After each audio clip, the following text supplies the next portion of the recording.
This invisible shard of ancient volcanic glass just wrecked 3 decades of human evolution theory. Not dented it, obliterated it. What researchers dug up in the dirt of Ethiopia didn't just rewrite science books. It questioned whether we even understood what it meant to be human. Because, as the skies turned black and the world was dying, humans weren't dying with it. They were getting smarter. Let's rewind to that jaw-dropping moment inside a research lab at Westlake University in Austin. Dr. Eliana Norwood's team was combing through samples from a dig site named Kuraz 11, tucked deep in the northwest of Ethiopia. Their mission? Finding cryptotephra specks of volcanic glass so tiny, they're invisible without high-tech chemical fingerprinting. Imagine looking for one specific splinter in a sandbox, and not even knowing if the splinter exists. That's how precise this hunt was. Now here's why this has everything to do with you. Imagine if you could pinpoint the exact week your great-great-great-grandmother took her first steps. Except this isn't about 1800s farmhouses. This is about earth-shaking events from 0 years ago. That's the kind of prehistoric detective work we're talking about. So when Norwood's team found traces of the ancient Toba eruption, the puzzle finally snapped into place. Above and below that volcanic ash layer were signs of life, continuous life. It told a story that shredded every assumption we had about that era. And what's coming next? It's wild enough to make archaeologists question their careers. Because humans weren't just barely hanging on during the deadliest volcanic catastrophe in history. They were thriving. They were inventing. They were multiplying. Kuraz 11 showed no break. People were living, hunting, and making razor-sharp obsidian tools as the apocalypse was unfolding. These were supposedly the same Homo sapiens that some experts believed had been reduced to 1,000 breeding pairs, and yet they weren't just surviving. They were thriving through fire and ash. Picture this. You're standing on the edge of what will one day be Lake Caldera in present-day Sumatra. The ground shifts under your feet, then boom. Not a bang, not a boom. A planetary detonation that makes the day after tomorrow look like a kid's pool party. The Toba supervolcano doesn't erupt, it annihilates. It blasts with the strength of a nuke going off every second for 2 entire weeks. Let's put it this way. If you hit play on this video at the start of the eruption, you'd still be watching it non-stop 336 hours later before it was over. Toba unleashed 2,800 cubic kilometers of rock, ash, and debris into the sky, enough to blanket the entire state of California in 3 feet of volcanic concrete. The volcanic explosivity index maxes out at 8. Toba hit the ceiling. For reference, Mount St. Helens rated a 5. Toba was 1,000 times stronger. If Mount St. Helens was a firecracker, Toba was a continent-smashing hydrogen bomb. And the most terrifying part? That wasn't even close to the end. The ash cloud shot 32 kilometers into the atmosphere, triple the height of where your average jetliner cruises. And that was just the start. The eruption didn't just throw fire into the sky.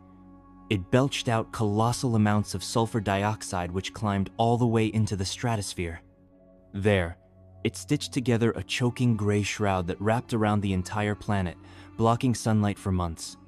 Global temperatures nosedived. Rain patterns collapsed. Plants died. Animals dropped like flies. And then came the twist that no one saw coming, a threat you can't outrun. Recent breakthroughs have uncovered a reality so brutal, it makes the volcanic blast look like a warning shot. What I'm about to tell you genuinely stunned NASA scientists. And these are people who stare at supernovas for a living. When Dr. Leonid Drachov and his team at Zayed Institute ran climate models from NASA's own databases, they had to rerun the simulations twice, because the first time they thought it was a bug in the system. It wasn't. The results were real and terrifying. The volcanic plume didn't just block sunlight, it hijacked the exact ultraviolet radiation that the atmosphere needs to manufacture ozone from oxygen.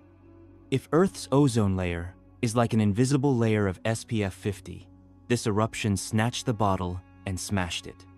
For over a year, in the tropics, ozone levels were slashed in half. In some zones wiped out entirely, Earth lost its natural UV shield. Imagine stepping outside and getting fried in minutes. No sunblock, no mercy. Crops scorched under radiation. Coral reefs nuked from orbit by rays that punched through the ocean like lasers. Eyes? Burned. Skin? Cooked. This wasn't just like standing in the sun too long. This was like living inside a microwave for over 12 months. NASA compared the radiation levels to what you'd expect after a nuclear war. But this wasn't a flash. This wasn't over in an hour. This radioactive nightmare stayed. The skies were black, the air was poisonous, the temperature plummeted, and the planet was bathed in the kind of UV that gives cancer a head start. It was, no exaggeration, the single worst period to be alive in human history. Because while the Earth was being absolutely pummeled by an extinction-level combo of volcanic winter and deadly radiation, early humans weren't just hiding in caves, waiting to die. They were changing, rapidly. Archaeological digs across Africa and parts of southern Asia, all linked by those barely detectable shards of Toba glass, have revealed something completely insane. At a site called Drakensberg Hollow in South Africa, evidence shows human activity increased after the eruption. Let me repeat that. While most of the animal kingdom was falling apart, humans were getting busier. Back in Ethiopia, at Kuraz 11, the site with the game-changing sediment, the data was even more dramatic.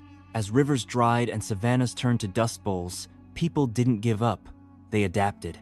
They ditched large land animals and pivoted to fishing. They didn't just scavenge, they built tools to hunt in new ways. And in the middle of all this chaos, they invented the bow and arrow. This wasn't just the birth of archery, it was the dawn of strategy. The earliest confirmed use of bows and arrows in human history. These weren't desperate cave people clawing through mud for roots, they were engineers, turning apocalypse into opportunity. While the world collapsed, they were busy inventing the tools that would shape the next 70,000 years of human dominance. And the plot thickens. The real shock came not from stone tools, but from bones and eggs, fossilized animal remains and ostrich shells pulled from the Kuraz 11 site. When scientists analyzed the isotopic signatures locked inside them, they discovered something jaw-dropping. After Toba's eruption, the landscape became brutally arid. The kind of dry, punishing wasteland that should have wiped humanity clean off the map. Instead, humans didn't just adapt, they prospered. For 30 years, the dominant theory claimed that the Toba eruption caused a genetic bottleneck, a near-extinction that shrank the global human population down to just 1,000 breeding pairs. That idea came from mitochondrial DNA studies done in the 1990s, which seemed to suggest all modern humans descended from a tiny, desperate group that barely made it through the blast. But in 2023, a team at the Shanghai Genome Institute went full Sherlock on the entire theory.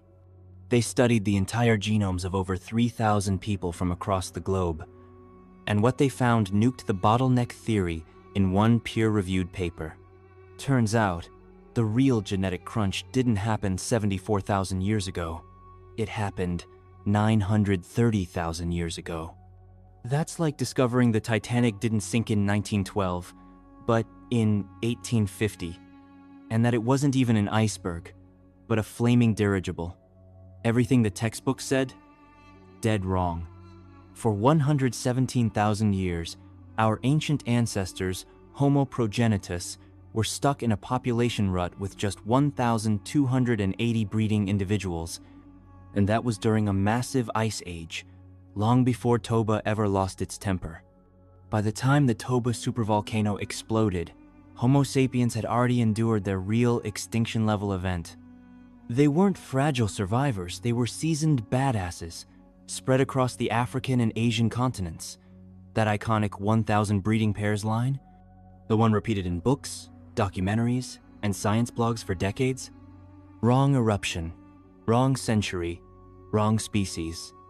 What the new data shows is even more fascinating than just survival. It reveals how humans responded to the Toba cataclysm. Because the standard belief was this: migration only happened during green corridors, those brief windows when rainfall turned the deserts green, making food and travel possible. But once again, humanity ripped up the rulebook. They didn't stick to what was safe. They didn't follow the green corridors everyone expected. Post-Toba evidence now shows early humans doing something wildly different. Instead of clinging to the few fertile zones left, they began moving along what researchers now call blue highways, seasonal water routes that surged during short-lived rains and faded just as fast. As lakes shriveled and rivers turned to dust, these waterholes became lifelines. And by chasing water from one fading source to the next, people unknowingly charted migration trails, escape routes that would stretch beyond Africa, setting the stage for the human takeover of the planet. This wasn't random wandering. It was a kind of slow-motion superhighway expansion driven by thirst, yes, but powered by adaptation. They weren't just changing what they ate or where they lived. They were practicing the very skills that would let them leap continents. Because the same behavioral toolkit that helped them survive Toba ditching mammoths for fish, inventing tools, thriving in wastelands, that's exactly what made global migration possible. Toba didn't just nearly end us, it might have given us our final exam, the one we had to pass to take over the world. The Toba eruption isn't a horror story of near extinction anymore. It's something else entirely. And it doesn't just reshape our understanding of the past, it forces us to rethink what humans are capable of today. It's the ultimate test case of resilience. Tiny bands of humans with no backup, no modern medicine, no global aid faced off against the most violent volcanic explosion in 2 million years. They endured month after month of black skies, frozen landscapes, and famine. Then came radiation, deadly UV levels that should have cooked every living cell. Still, they held on. Through the worst droughts the planet had ever seen, in conditions no one should have survived, they adapted. And more than that, they built. They developed projectile weapons. They found food in places no other species could. They turned crisis into strategy. And they built migration routes that would lead directly to the colonization of the entire Earth. Those nearly invisible volcanic glass particles scattered across 3 continents, they're not just geological debris. They're proof. Proof that 74,000 years ago, while the planet was being torn apart, our ancestors were writing the first great survival epic. They didn't just make it through the apocalypse. They turned it into a training ground. And they came out the other side as the most unstoppable force the world has ever seen.